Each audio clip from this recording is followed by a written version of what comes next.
महानुभाव नमस्कार। एक और प्रेरणादायी प्रसंग के साथ आपके मध्य उपस्थित हूँ। एक शहर में एक लेडी डॉक्टर अपना नर्सिंग होम संचालित करती थी और उसके पति बाहर गांव में नौकरी किया करते थे। नर्सिंग होम से पूरा काम करके वो शाम को घर की तरफ आ जाती है और रात्रि में जब विश्राम करती रहती है तभी एक फ़ोन बजता, उठाती है तो वो अस्पताल से फ़ोन था कि मैडम जल्दी आ जाइए, पेशेंट के पेट में बहुत दर्द है। डॉक्टर कुछ सोचती कि इस 8 माह की बिटिया को कहाँ छोड़कर जाऊंगी, तभी उसके मन में विचार आता है कि जल्दी से अस्पताल होके आ जाती हूँ और बिटिया को झूले में सुलाती है और दूध गर्म करके लाती है कि इसे दूध पिलाकर चली जाती हूँ।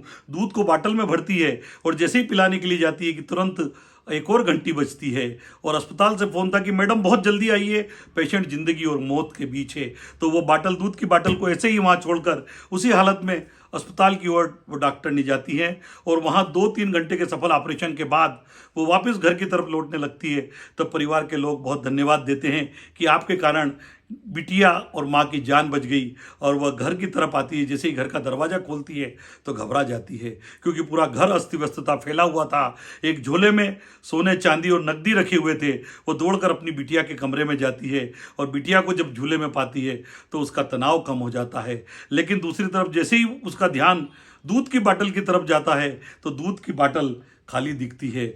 वो हतप्रभ रह जाती है, आश्चर्यचकित हो जाती है। तभी उसके नीचे लिखी एक कागज़ की चिट्ठी रहती है।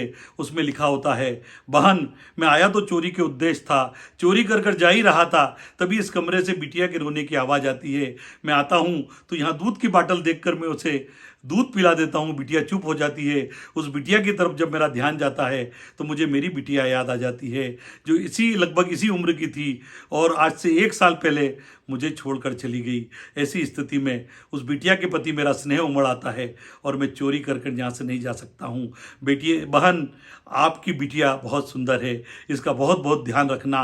वो डॉक्टरनी कुछ समझ नहीं पाती, अपनी बेटी को गोद में उठाती है और भगवान की फ़ोटो के सामने जाकर भगवान को धन्यवाद करती है। हे भगवान तेरी लीला अपरंपार है, मैं वहाँ एक माँ और बेटी की जान बचा रही थी और यहाँ निश्चित रूप से तूने मेरी और मेरी बिटिया की जान बचाई। अगर मैं घर पर रहती और वो डाकू यहाँ आता तो पता नहीं हम भी इस दुनिया में रहते या नहीं रहते। तेरा लाख लाख शुक्रिया।